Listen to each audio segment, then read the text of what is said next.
ખેડૂતોને ઉપયોગી થવા માટે કચ્છ જિલ્લા બાગાયત વિભાગ દ્વારા આઈ કિસાન યોજનાનો પ્રારંભ કરવામાં આવેલ છે।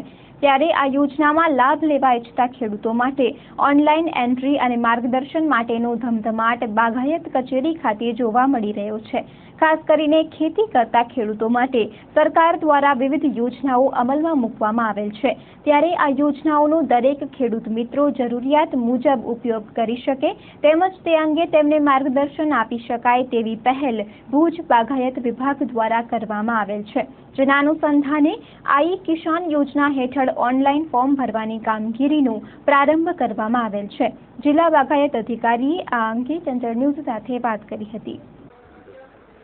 ચાલુ નાણાકીય વર્ષથી સરકાર દ્વારા ખેતીવાડી બાગાયત કે પશુપાલન વિભાગોમાં ચાલતી તમામ યોજનાઓમાં સહાય મેળવવા માટે આઈ કિસાન એક સરકારનો નવો અભિગમ ચાલુ વર્ષથી સ્ટાર્ટ કરવામાં આવ્યો છે। એના ભાગરૂપે જે ખેડૂત મિત્રો બાગાયત ખાતામાં બાગાયત દ્વારા ચાલતી જે કંઈ યોજનાઓ છે, આંબા, દાડમ, ચીકુ, ખારેક, જામફળ, ટીસ્યુ કલ્ચર, ખારેક, પાક સંરક્ષણના સાધનો, હાથ પંપ છે, બેટરી પંપ છે, ટ્રેક્ટર માઉન્ટેડ પંપ છે અથવા તો મલ્ચિંગ છે, મોટાભાગની જે બધી બાગાયત દ્વારા ભુજમાં કચ્છમાં આપણે ચાલતી યોજનાઓમાં લાભ લેવા માગતા ખેડૂતોએ આઈ કિસાનમાં ઓનલાઈન કરવી ફરજિયાત છે। ઓનલાઈન અરજી ખેડૂત પોતે પોતાના ઘરે બેઠા બેઠા જાતે કોમ્પ્યુટરમાં અથવા તો સાયબર કાફેમાં અથવા તો પોતાના ગ્રામ પંચાયતના ડેટા ઓપરેટર મારફતે આઈ કિસાનની વેબસાઇટ ઉપર જઈને એમાં યોજનાઓમાં જઈને એમાં બાગાયત યોજનાઓ સિલેક્ટ કરીને જે તે લાગતા ઘટકોમાં ઓનલાઈન અરજી કરી શકે છે। ઓનલાઈન અરજી જે ખેડૂતે કરેલ હશે એને જ આપણે સહાયનો લાભ આપી શકશું।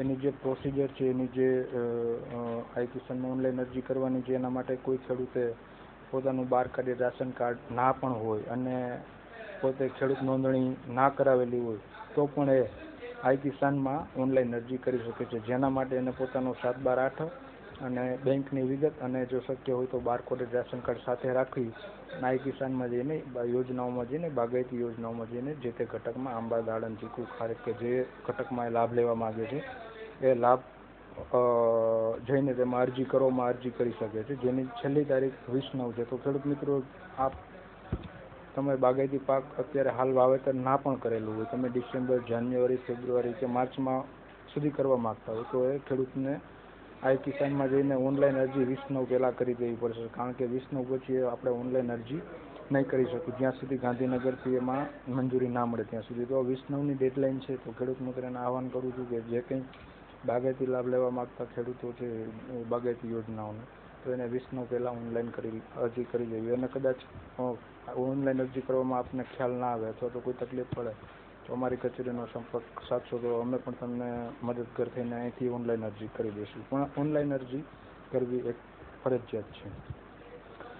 બીજું તો ખાસ હાલ જિલ્લામાં આપણે થોડીક ભગવાન રૂઠેલા છે। વરસાદ બીજા જિલ્લાઓ કરતાં આપણા જિલ્લામાં અમુક તાલુકાઓને બાદ કરતાં બહુ ઓછો છે, પણ છતાં પણ જે ખાસ બાગાયતી પાકોમાં પાણીનો જે વરસાદનો છે એમાં બહુ આપણને વાંધો નથી। થોડુંક શાકભાજી પાકોમાં થોડુંક વાવેતર વિસ્તારને અસર થઈ જાય, પણ જે બહુ વર્ષ ફળદ્રુપ પાકો છે એમાં બહુ વાંધો નથી। હાલ આપણા જિલ્લામાં ખારેકનું પણ વાવેતર, ટીસ્યુ કલ્ચર ખારેકનું પણ આ વર્ષનું જ 125 એકરનું વાવેતર છે અને કુલ આપણું વાવેતર 17,400 હેક્ટરમાં ટીસ્યુ કલ્ચર ખારેકનું વાવેતર છે।